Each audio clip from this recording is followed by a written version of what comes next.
Hi guys, welcome to another episode of Pointy Not Sharp. Today we're taking a look at the Chilean model of 1895 bayonet. Now this bayonet was made to fit the 7mm model of 1895 Mauser rifle, and that rifle was made by DWM and Ludwig Loh and Company in Germany. Now these bayonets were made by two manufacturers. I'm going to butcher the names of the manufacturers because they're in German and Austrian, and I'm not good at either. So, the majority of them that you'll find are made by Weisberg Kirschbaum and Company from Zollingen, Germany. They made the vast majority of these bayonets, and then a smaller number were made by Ostrich. I'll just print it below. You can read it and mispronounce it yourself. A subsidiary of Steyr. OEWG is the abbreviation for that company. They're a lot less common than the Zollingen ones, the Weisberg Kirschbaum. So if you come across one, they're a bit more collectible and a bit cooler. I want to get my hands on one myself. I love anything that's Austrian made. Anyway, these bayonets were made from 1895 until 1901, and in Chilean service they started replacing them in 1912 with the model 1912. That said, they lasted in service a lot longer than that. I don't have an accurate date on when they were taken out of service, but they're obviously brought into service in 1895 and used for a fair while. Now, Chile ordered 80,000 of the model of 1895 rifles and 30,000 of the model 1895 carbines, with a total of 110,000 arms. From what I can tell, both took the bayonet, so that's probably the number of these bayonets that would have been manufactured, 110,000. Now, I don't know what percentage of them are German-made, what percentage are Austrian, but from what I can tell, there's not very many Austrians at all. I've only come across one or two, whether I've come across a lot of the German ones. Now, a little bit of the history into the rifle and the bayonet. So, at the end of the 19th century, Chile and Argentina were in a little bit of an arms race. They're having a border dispute where western parts of Argentina were occupied by groups of Argentinians who really identified as Chileans. And Argentina was under a lot of stress, Chile was under a lot of stress, and both were making big expenditures on arms. In 1891, Argentina forked out a lot of money on brand new smokeless powder repeating rifles, the model of 1891, and it took Chile a couple of years to catch up with the model of 1895 rifle and bayonet. These rifles and bayonets were sold to a lot of different countries, and it can be a little bit difficult to figure out which country they're from. So this wasn't a rifle that was designed specifically for Chile, or a bayonet designed specifically for Chile. From what I can tell, they were sold to Chile, China, Costa Rica, El Salvador, Honduras, Iran, Mexico, the Orange Free State, which is kind of like the Boers in South Africa, Paraguay, the South African Republic, and Uruguay. Although the Uruguayan ones had hook quillins and they're a little bit easier to spot. For the most part, all of those countries received the same rifles with the same style of bayonet, and generally it comes down to the markings to figure out if this is a Chilean or not. So a lot of those countries have the exact same bayonet, just with a couple of minor differences in stampings or markings. The actual construction is the same. A lot of people I know struggle with differentiating Mauser bayonets. They are very, very similar, and they can be very difficult to tell. I've got a particular blindness for it myself. I can only spot a handful, and there's still quite a few that mystify me. Now, the way you spot a Chilean one is, easily enough, focus please, they have the Chilean crest. I'll get in nice and close, you can get a good look at that. It's got the shield with the little star in the middle. If you see that, it's going to be Chilean. And on the German ones, made in Zollingen, you'll also find a croup mark. So the three rings are sort of interlinking a little bit. Now, if you're not familiar with Krupp, they provided some of the best steel in the world at the time, and Krupp were actually the biggest company in the world at the end of the 19th century, so they were very, very well known. And having this stamp on the bayonet is kind of like a bit of a brag that this is made out of Krupp steel. It's very, very high quality. So I haven't seen them on any other bayonets, but from what I've been told, yeah, it's a little bit of a brag. It's sort of bragging about the quality of the materials that went into the construction of it. Now, if you have one of the Austrian ones, it will not have this Krupp mark, and the Chilean crest will be central. The other way to spot whether it's Austrian or German is the manufacturer's mark on the other side. Obviously, if it's Austrian, it's not going to say that. It's going to say the OEWG, although the full word's not the abbreviation. Now, the other markings you'll find on these, you've got a serial number on both the crossguard and on the frog stud on the scabbard. These ones match, which is quite nice. They don't always match.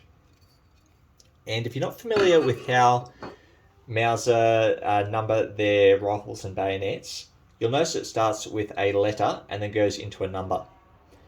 They're in batches of 10,000 and then they increment up a letter. So the first 10,000 have no letter, the second 10,000 have A, third 10,000 have B, and so on. So H would be in the 80,000, so we've got 84,026 is how you read that serial number. And considering there's 110,000 total, this is just over halfway towards the end of production. 3/4 of the way through-ish. Now, the only other markings you will find on these are Chilean proof marks. You'll find one on the ball finale. As you can see, it's a circle with a dot with a little cross next to it. And you'll find it on the mouth of the scabbard, just here next to my fingernail. From what I can tell, those are the only markings you're going to find on these bayonets. Now, obviously, if it's not Chilean, it'll be identical. It just won't have the Chilean crest, won't have the Krupp mark. It'll probably still have that serial number. And it might also have a different German manufacturer.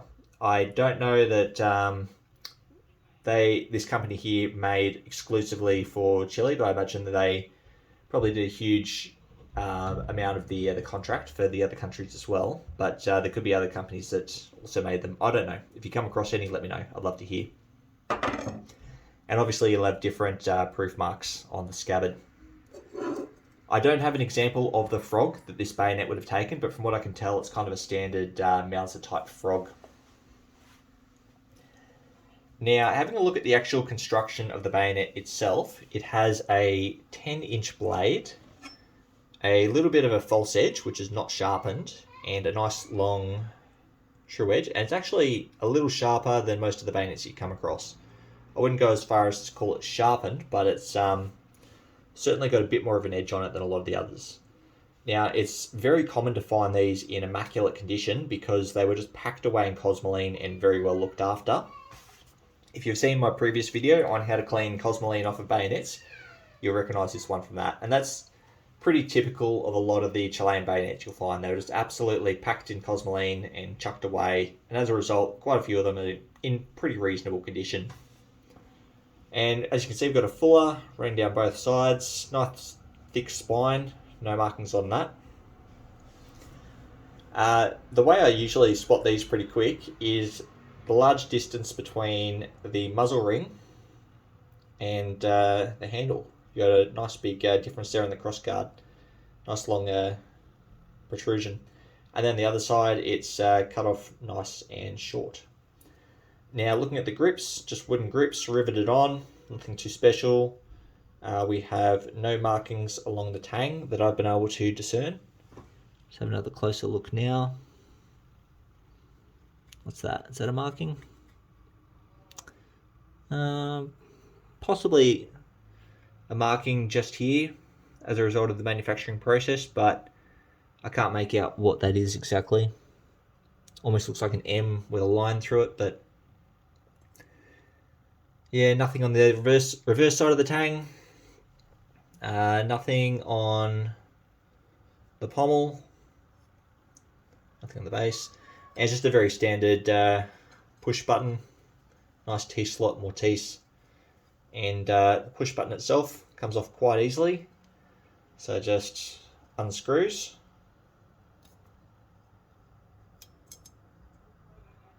The button itself comes off.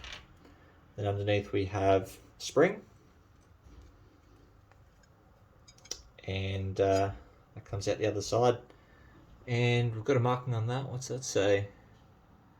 124 or I24 or something like that. Generally, with a lot of the Mauser bayonets, you will have serial numbers on these pieces, and you can see them when they protrude out the side. So I don't know if this is a replacement part, but yeah, 121 maybe. I don't know. I'll leave that out for the moment while we have a look at the scabbard. So it's just a very standard Mauser style scabbard, nothing special, just sheet steel that's been soldered together. The mouth's held on by rivets, so we can't remove that, and have a look. It's obviously a spring inside, and I don't think it's omnidirectional. I think it can go in either way. No, it is. It's omnidirectional. It only goes in the scabbard in one direction. Got a nice little, very Mausery frog stud. Little ball finale on the end. This one's got a little bit of corrosion down here I'll have to get rid of.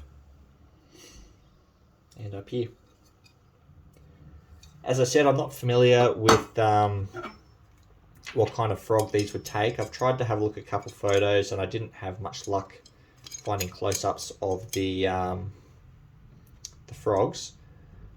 But I'll keep looking and hopefully I can track one down at some point. I've got a couple of old Mauser frogs that I've chucked, or one of those with these, but it's obviously not going to be completely correct.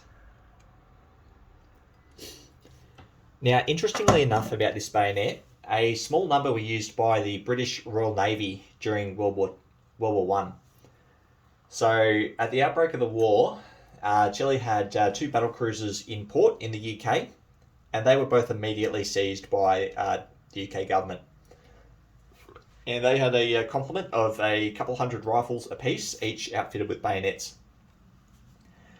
Now, you can actually find photographs from the First World War of sailors from the Royal Navy using Chilean Model 1895 rifles with these bayonets fixed. So very small numbers of them were used, and I believe they were marked with Royal Navy stamps on them. I think that might have just been the rifles, though. I don't think they made any markings on the bayonets, so I don't think you'd have any way to prove whether or not they were. But hey, I could be wrong. If you know anything about Chilean model of 1895 bayonets with Royal Navy stampings on it, comment below. I'd love to track down a photo and have a look, because I think that's just really, really cool little bit of history. There wouldn't be too many of those out there. Anyway, at the moment, these bayonets are still pretty affordable, pretty cheap on the market. They're not very well known. A lot of people have trouble identifying exactly what they are, and generally when you come across them, they're in fantastic condition. I will be getting rid of this one to make some room for something else. So I'll be sad to see it go, because I really, really like it, but hopefully I can get something else in that's even nicer. Anyway, guys, if I've made any mistakes or you know anything else about this cool little bayonet, please comment below. If you know anything about the other model of 1895 bayonets for those other countries and the markings that might be on those, comment below again. I'd love to learn a bit more. But thanks for watching.